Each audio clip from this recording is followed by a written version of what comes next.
ini adalah proceeding pertama 22 hari bulan 10 untuk sebutan kali pertama, dan alhamdulillah Ukasha sendiri hadir pukul 9 pagi.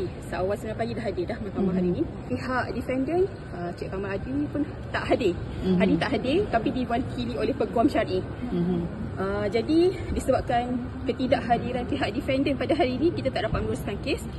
Kita terpaksa tangguh kepada tarikh yang akan datang. Untuk pengesahan sama ada pihak defendant setuju atau tidak dengan tuntutan Puan Ukasha.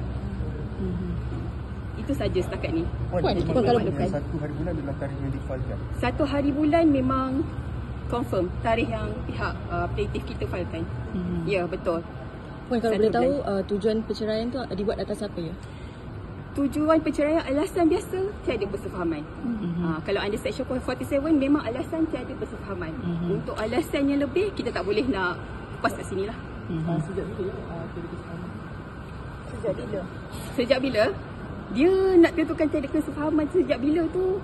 Bila once kita dah rasa diri kita tak boleh proceed dengan perkahwinan, kita akan buat keputusan. Bukan mudah.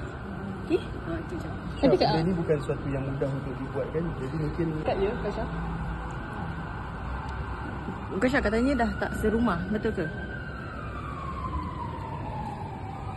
Ukasha okey ke sekarang keadaan? Untuk yang tu, kalau ikutkan memang berbagai usaha lah supaya tak terjadinya untuk tuntutan perceraian pada hari ini. Tapi kita serahkan kepada jodoh. Kalau ada, ada. Kalau tak ada, inilah pengakhiran Puan Ukasha. Dan kita tengok pada 28 hari bulan 10 macam mana pendirian pihak defendant, sama ada setuju atau tidak untuk lafaz perceraian. Puan, daripada 1 Oktober tu sampai ke tarikh hari ni kan, adakah defendant ada cuba berusaha memujuk Ukasha ke macam mana? Tidak ada usaha untuk ke arah itu? Apa yang dimaklumkan, tiada. Saya tak pasti kalau sebaliknya. Setakat ni tiada. Ukasha juga dakwaan sempat dapat tinggal sebubuh kan? Kita berapa lama? Yang tinggal sebubuh berapa lama tu saya tak boleh reveal lah. Nekat Aisyah?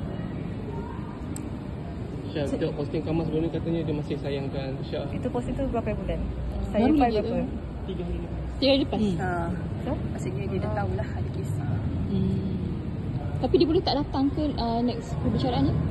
Next tak boleh tak datang. Dia kena datang, dan kita pun dah maklumkan mahkamah, make sure pihak defendant hadir pada tarikh akan datang. Dan kalau ikutkan peguam syar'i, defendant pun faham bagi kerjasama untuk pastikan pihak defendant hadir. Apa rasa dia usia 3 hari? Hari ni? Shooting kan?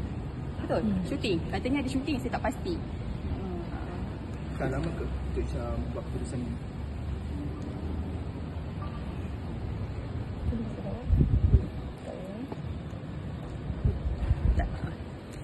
Dia tak nak jawab.